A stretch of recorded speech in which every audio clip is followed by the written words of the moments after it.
Voilà. Voilà.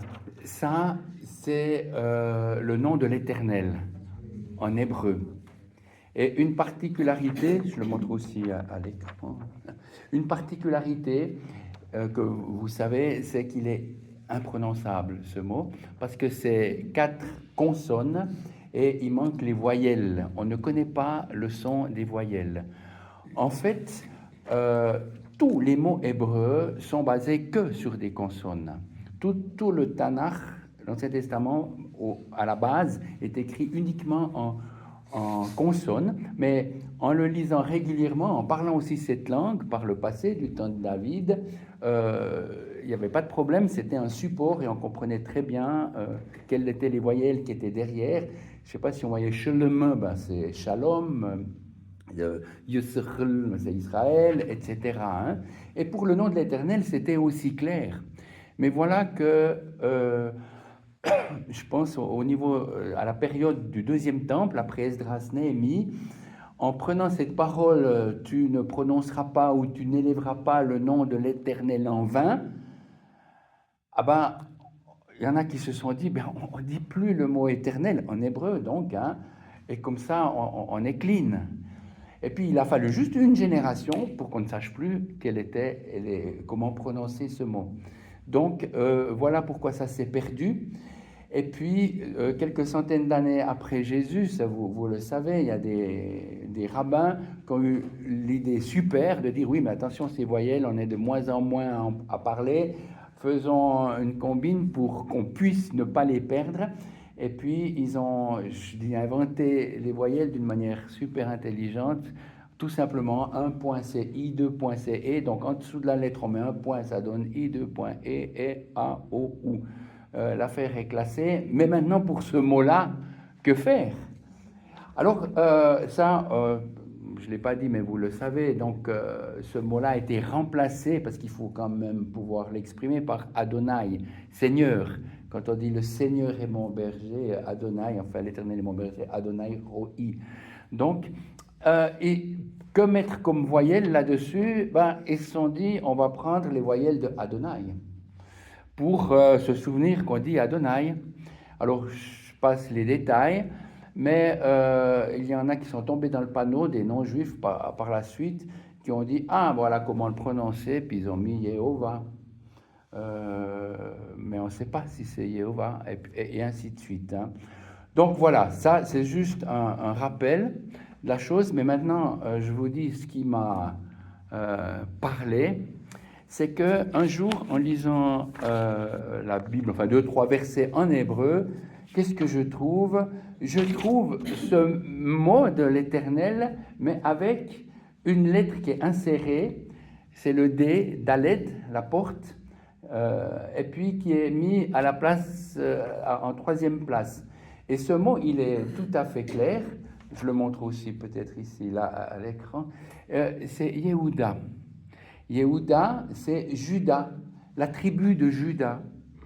Donc il suffit dans ce mot impressionnant d'insérer ce D, et on a Juda, qui a donné aussi Yehudim, les Juifs, la Judée. Et moi, ça m'a frappé, ça m'a fait plaisir, parce qu'on s'est dit, oui, mais alors, finalement, à l'intérieur du nom de l'Éternel, il y a les Juifs, avec toute l'espérance qu'on peut trouver. Et je pense à ce verset que l'Éternel nous entoure par derrière et par devant. Et à quelque part, autour de Juda, des Juifs, c'est l'Éternel. Ils baignent dans le nom de l'Éternel. Et c'est vrai que c'est réjouissant. Ça me fait penser aussi à cette anecdote je crois que c'était un roi de Prusse, qui un jour demande à son chambellan, sauf erreur, peu importe le détail, mais prouvez-moi que l'Éternel existe en 3 mots. Et la réponse est la fusée, sire, les Juifs. C'est connu. Donc, quelle est la preuve que Dieu existe, que la Bible est vraie? Sire, les Juifs. Et ça a été connu, cette parole. Mais aujourd'hui, d'autant plus, ce qu'on voit, même cette opposition envers Israël, comment c'est possible? Sire, les Juifs, c'est la preuve que l'Éternel est présent. Et je dois maintenant remémorer juste, oui, ma fin. Ça veut dire que quand Étienne m'a demandé, j'ai pensé à ça, puis je me suis dit, j'aimerais aller retrouver un verset où on trouve justement l'Éternel et les Juifs et Judas côte à côte. Et puis, je suis tombé sur Juge 1, 19. Je l'ai aussi... Ouais, là, on voit peut-être moins bien. Mais effectivement, c'est mis... Vayehi, donc a été l'Éternel avec Judas. On trouve côte à côte ces deux mots, juste avec ce D, et en plus, il est dit Dieu est avec les Juifs. Et puis, si on regarde le contexte, pourquoi est-ce qu'il est avec les Juifs?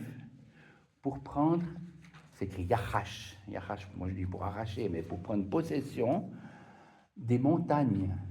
De quelles montagnes? Montagne de Judée.